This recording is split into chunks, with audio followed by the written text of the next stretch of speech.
और अब बात करते हैं प्लाज्मा थेरेपी की। तमाम चर्चाओं के बीच प्लाज्मा थेरेपी को लेकर आईसीएमआर यानी Indian council of medical research की एक स्टडी सामने आई है, जिसमें ये कहा गया है कि ये थेरेपी मरीज की मौत को रोकने में कारगर तो नहीं है, लेकिन अगर किसी मरीज की स्थिति गंभीर हो रही है तो उसे और ज्यादा बिगड़ने से रोकने में भी उससे मदद नहीं मिलती है। इस स्टडी में क्या कहा गया है आपको बताते हैं कि Indian council of medical research की ये स्टडी है। प्लाज्मा थेरेपी मौत रोकने में कारगर नहीं है, गंभीर हालत में तबीयत बिगड़ने से भी ये नहीं रोकती। 14 राज्यों के 39 अस्पताल में 464 लोगों पर यह ट्रायल किया गया। मरीजों को 2 ग्रुप में बांटा गया था, जिस पर आधारित है ये पूरी स्टडी। इंटरवेंशन ग्रुप में 235 लोगों को ये थेरेपी प्लाज्मा थेरेपी दी गई। कंट्रोल ग्रुप में 229 लोगों को प्लाज्मा के बदले स्टैंडर्ड ट्रीटमेंट जो मिलता है वो दिया गया। दोनों ग्रुप के मरीज को 28 दिन तक मॉनिटर किया गया। प्लाज्मा थेरेपी वाले 13.6% यानी 34 मरीजों की मौत हुई। प्लाज्मा थेरेपी नहीं देने वाले 14.6% यानी 31 मरीजों की मौत हुई। दोनों ग्रुप के जो 17 मरीज थे उनकी हालत गंभीर हुई। प्लाज्मा थेरेपी वाले मरीजों को सांस लेने की दिक्कत कुछ कम हुई। इसके अलावा प्लाज्मा थेरेपी वालों को थकान भी कम हुई। प्लाज्मा थेरेपी का बुखार और खांसी पर कोई प्रभाव देखने को नहीं मिला। शरद शर्मा हमारे सहयोगी हमारे साथ जुड़ गए हैं। शरद, आईसीएमआर की जो स्टडी है क्या कुछ कहती है? क्योंकि हम जानते हैं कि बहुत से लोगों को, दिल्ली की ही अगर बात करें, प्लाज्मा थेरेपी दी गई है, प्लाज्मा बैंक खोले गए थे। खुद दिल्ली के स्वास्थ्य मंत्री गंभीर स्थिति में थे, वो भी इससे उनकी हालत में सुधार हुआ था, वो ठीक हुए थे। किस तरह से अब पूरी स्टडी को आईसीएमआर की देखा जाए?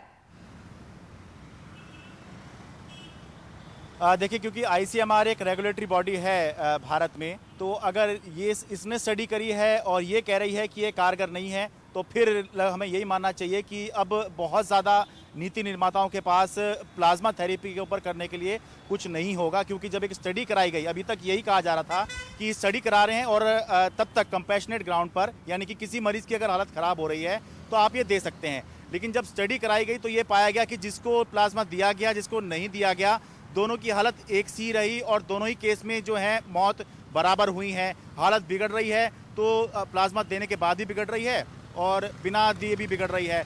तो अब जो है उन राज्य सरकारों को सोचना होगा जिन्होंने प्लाज्मा थेरेपी को एक बड़े स्केल पर लॉन्च किया। जैसे कि दिल्ली है, दिल्ली सरकार ने प्लाज्मा थेरेपी को बड़े स्केल पर लॉन्च किया।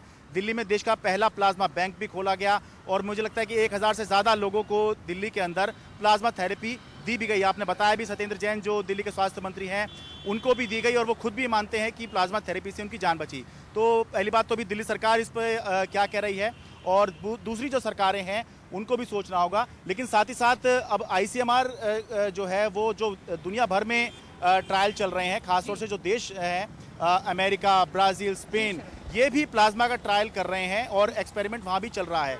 तो उनको भी अभी देखना होगा कि उनका जो रिजल्ट है वो क्या आता है। लेकिन देश के लिए अगर आईसीएमआर कह रहा है कि ये कारगर नहीं है, तो फिलहाल ये मानना होगा कि अभी यही लकीर जो है यही फाइनल मानी जाएगी कि प्लाज्मा थेरेपी कारगर नहीं है, इससे फ़ायदा नहीं हो रहा है। जी शरद, बहुत बहुत शुक्रिया इस पूरे अपडेट के लिए आपका।